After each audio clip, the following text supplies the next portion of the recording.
Patreon. Mr. Kevin Ragnar, our Canadian Viking friend, asked recently, I'm sorry, did I OPSEC you too hard, bro? Canada is huge, so probably it's like saying my American friend. You're fine, you're fine. His address is, no, just kidding. Ultralight bug out. Basically said, my homestead's on fire, now what do I do? Like, what do I grab to go? I think it really depends on how you define ultralight. I recently bought a new hanging scale, like a fish scale that you would hang big fish on to see how much they weigh. Because I had an old one, and I was not convinced that it was weighing appropriately. And so I bought this new one, I hung it up in the barn, and then I took a 20-pound sack of rice, unopened, and I hung it on there, and it read at like 20.5 pounds. I'm like, all right, that's close enough. Within a half pound, that's fine. So what's the margin of error on that? It's like 5%. So it's good enough, right? Good enough for government work for sure. So I chucked the old scale and I started weighing my line gear. Yeah, the old scale was off. Turns out, on the days that I've been out here rucking 3 miles with what I would consider a full combat loadout, which is my line 1 belt, my line 2 chest rig, and my line 3 ruck and a rifle, I wasn't pushing 75 pounds. I was pushing 97 pounds. It's like, no wonder my everything hurt after that. Yeah, that makes sense. 97 pounds of gear on. And I'm not going to give you the loadout of what all that is, but it's a lot. You know, a rifle, a 22-pound chest rig, 15 pounds in my line 1. 15 pounds. Now that includes the weight of my pants, but emergency rations, pistol, the whole 9. 15 pounds line 1. And then my ruck, which is a winter ruck, which always gets heavier. Everything gets heavier in the winter. So, yeah. What would you grab if your house is on fire and you have to go? Squirting out the side door. So I see this as kind of an interesting conversation. And kind of a synthesis between the bump kit. Somebody has, is prowling on my property who shouldn't be here. I'm gonna go, light them up, literally, figuratively. And the line 1, line 2, line 3 Minuteman loadout type thing. Okay, so that's where my mind goes with this. Other than your typical bug out bag, you just pack a bug out bag and you go. Like, oh, things are bad, I gotta go. So, for me, we're going to break this into line gear, okay? Line 1, line 2, line 3. So, line 1, I like a good pair of cargo pocket pants. You can get BDUs or ACUs, or, mine are Carhartts. I like them. They're good. What's that other brand? Oh. Anyway, some other tough guy brand whose name I can't remember. Duke. It's not Duke. I can't remember. It's not Duke Cannon. Although, thanks for the lip balm, brother. Whatever. You guys will tell me in the comments. They're the ones with like the ballroom jeans. Yeah, ballroom jeans. They make some cargo pants. Like, get some cargo pants. Why cargo pants? Because in my lower left pocket, I'm gonna have maps folded up inside a gallon Ziploc bag. Maps in my area and a compass. A map compass. A ferro rod or fire starter, whatever, is also good to have in a separate bag. A small fire kit. Ferro rod, maybe a couple of tea candles, some dryer lint, and a Bic lighter wrapped in duct tape. Good to go. And that all packs up. It's like tiny. So compass, maps, and fire kit. Right in the other pocket, you take an MRE and you strip all the cardboard out of it. You put it back in the package that it was in, fold that over, and duct tape it so that it gets a nice tight package. You put that in your other cargo pocket so you have an emergency ration. Your sidearm, you guys, I'm armed right now. Well armed. So, you know, in the Second Amendment, what it's talking about is that every one of you has the right to have a pair of my arms, bare arms, sticking out of your wall, right? You get that, right? It's bare arms. All right. Your sidearm and a reload on line 1. A knife, you pick your poison, folding knife or straight blade or whatever. Spare mag, we talked about that. That's line 1. Like ultralight, have that on your pants ready to go. Like, oh no, the balloon goes up, you hop out of bed, you throw your pants on, and you do your belt up, and you're ready to go. Another option there is to have a separate gun belt, that you have all of those things. You know, you have your pistol, your reload, maybe a small blowout kit, a sustainment pouch, maybe set of emergency ration, but something along the lines of line 1 on a gun belt ready to go, that you throw your pants on, click your belt on, okay, and now you have some stuff.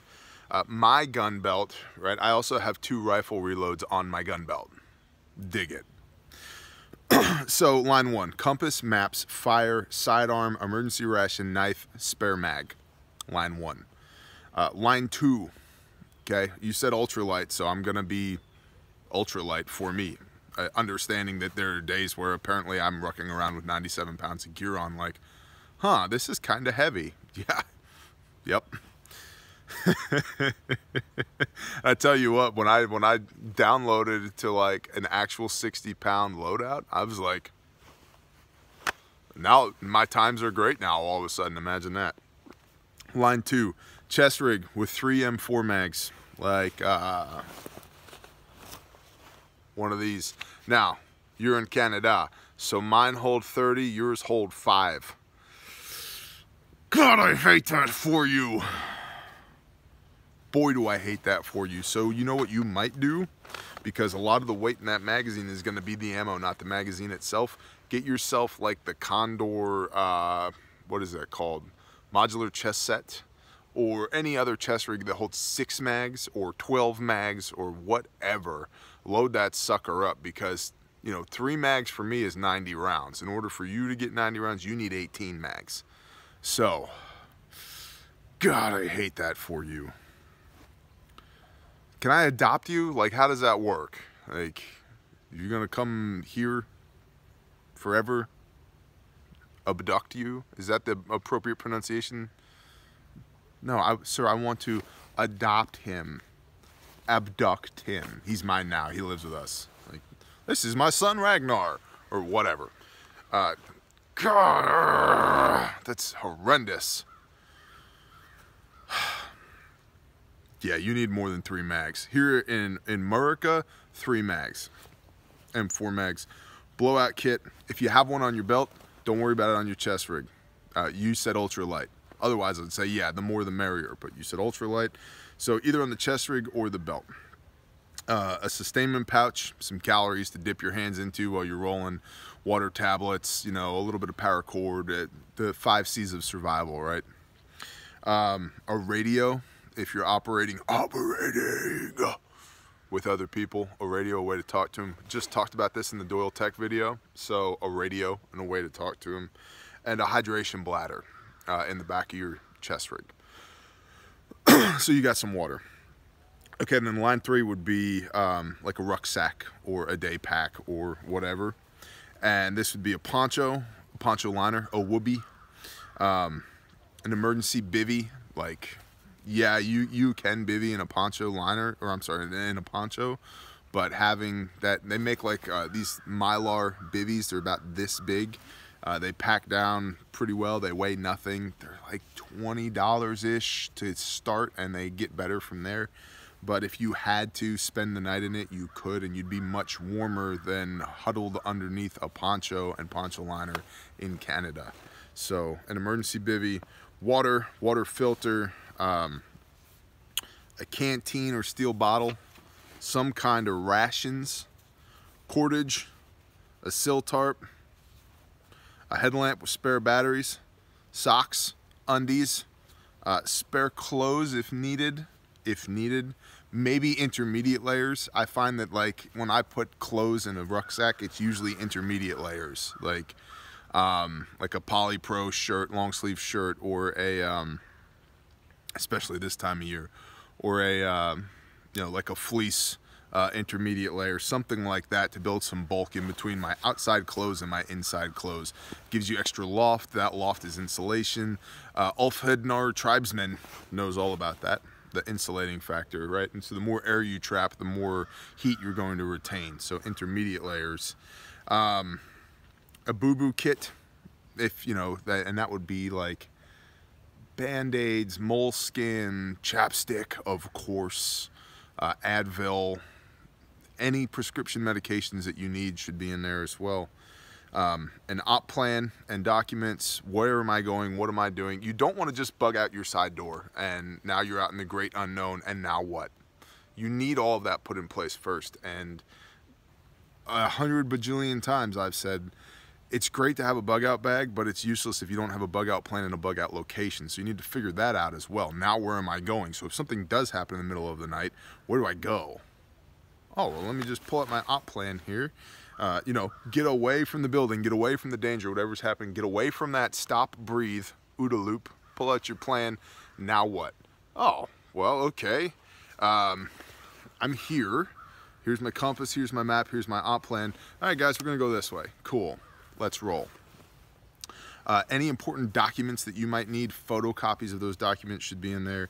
And then a means of signaling. Signal mirror is a good one. Chem lights are good. I would probably not carry a signal panel for something like that unless you're a super high-speed operator and there is a Black Hawk coming in to extract you. In which case, maybe it's worth having. Then your primary weapon. Now, I've gotten, you know, we've had a lot of discussion here about primary weapons lately, both on YouTube and Patreon.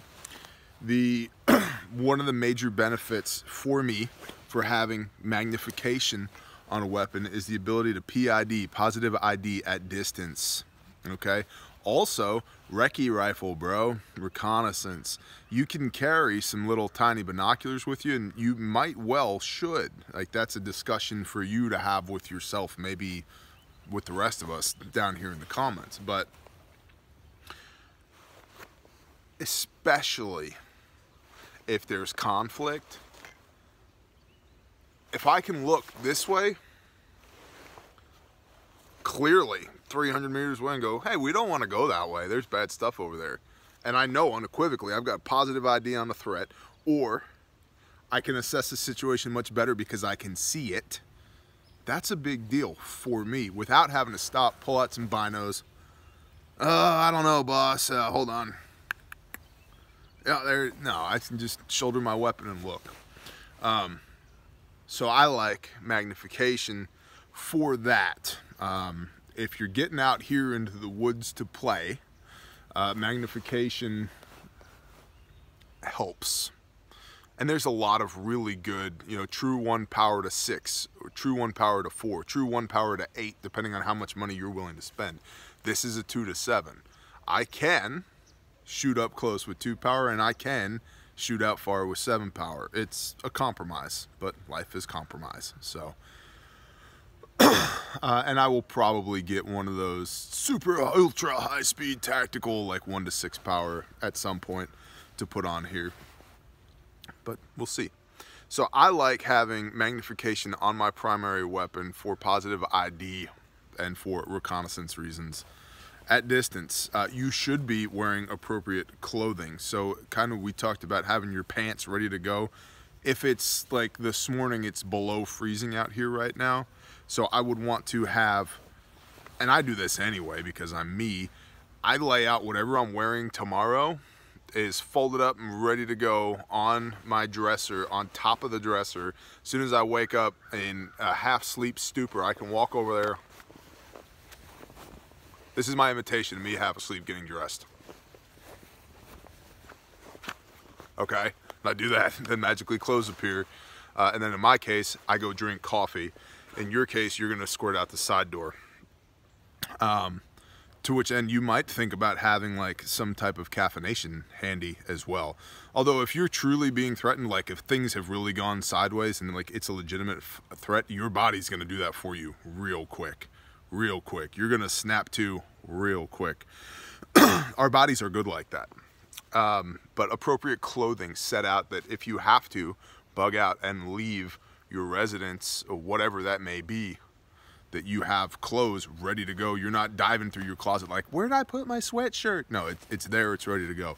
Hang it on a hook by your bed or by the door or whatever, so that you have appropriate clothing that you could spend, you know, an indefinite amount of time out here in the great outdoors. Lastly, you should pound a bunch of water before you go. Water is arguably the key issue with spending time in the wilderness. Access to it, the availability of it, the cleanliness of it, the time, calories, energy spent procuring it and purifying it. Water's a big deal.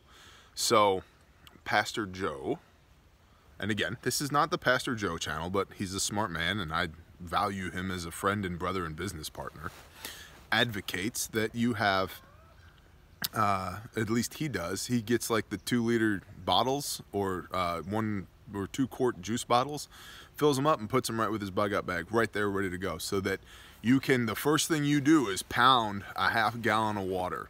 I think that's a great idea. People generally are dehydrated, are in a state of dehydration anyway. So having 2 liters of clean water ready to go as part of your bug out system, with the understanding that the first thing I do is pound this water, like get to safety, pound water, move out. I think that's a really good idea. To that end, and I see an inordinate amount of bug out bags because of what my life looks like now. Put water in your water containers.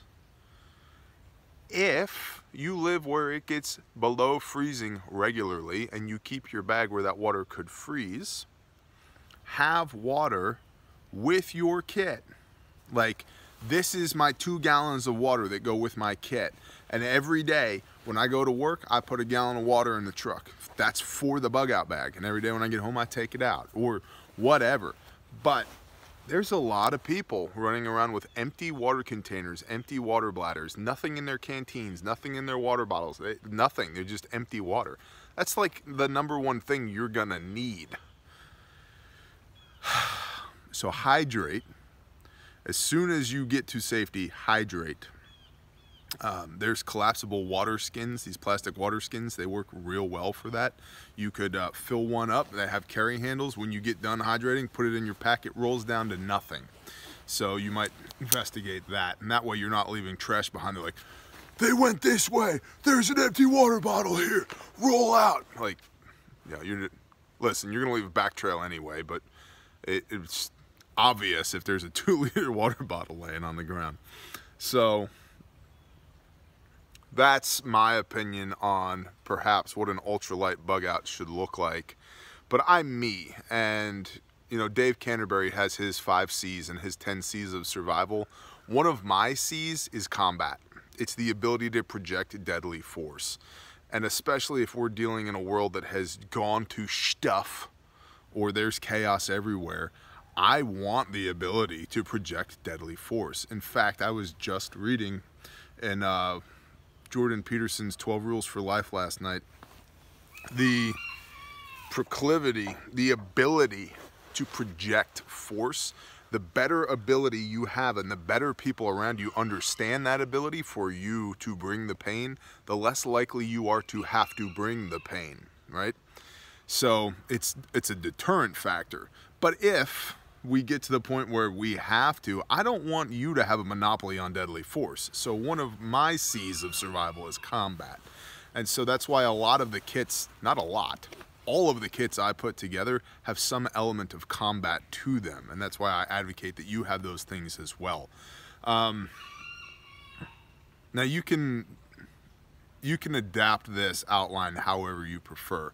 There are guys, I mean, Dave Canterbury himself now has turned into some, you know, hippie, neo-pioneer redneck guy with long hair running around in the woods, you know, with like a shotgun, like a single shot rifle or shotgun and an oilskin pack. That's cool. Like, that's what floats his boat. He did some kind of high-speed stuff back in the day, and he's a smart guy, and he's gone the whole other direction, and that's awesome. I really like 30-round magazines. I really like them.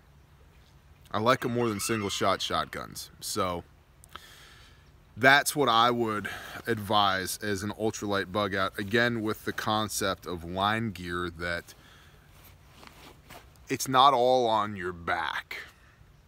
And that's something that people mess up regularly, is that all of their eggs are in one basket on their back.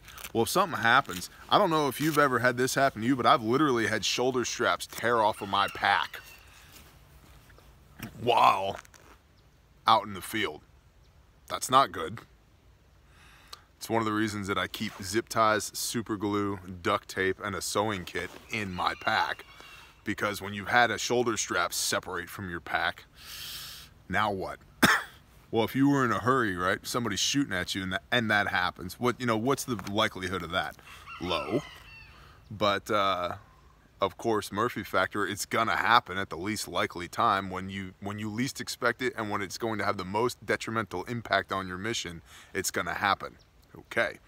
So now what? Well, if you have to ditch that pack, at least you still have a chest rig on that has some water in it and some capability. You still have your line gear on that still has some capability with it as well. And you're not just, SOL, stuff out of luck, because all your hopes and dreams and ambitions were in that rucksack that's now defunct on the side of the trail somewhere, and it's 3 o'clock in the morning and pitch black, and you have no idea where it is.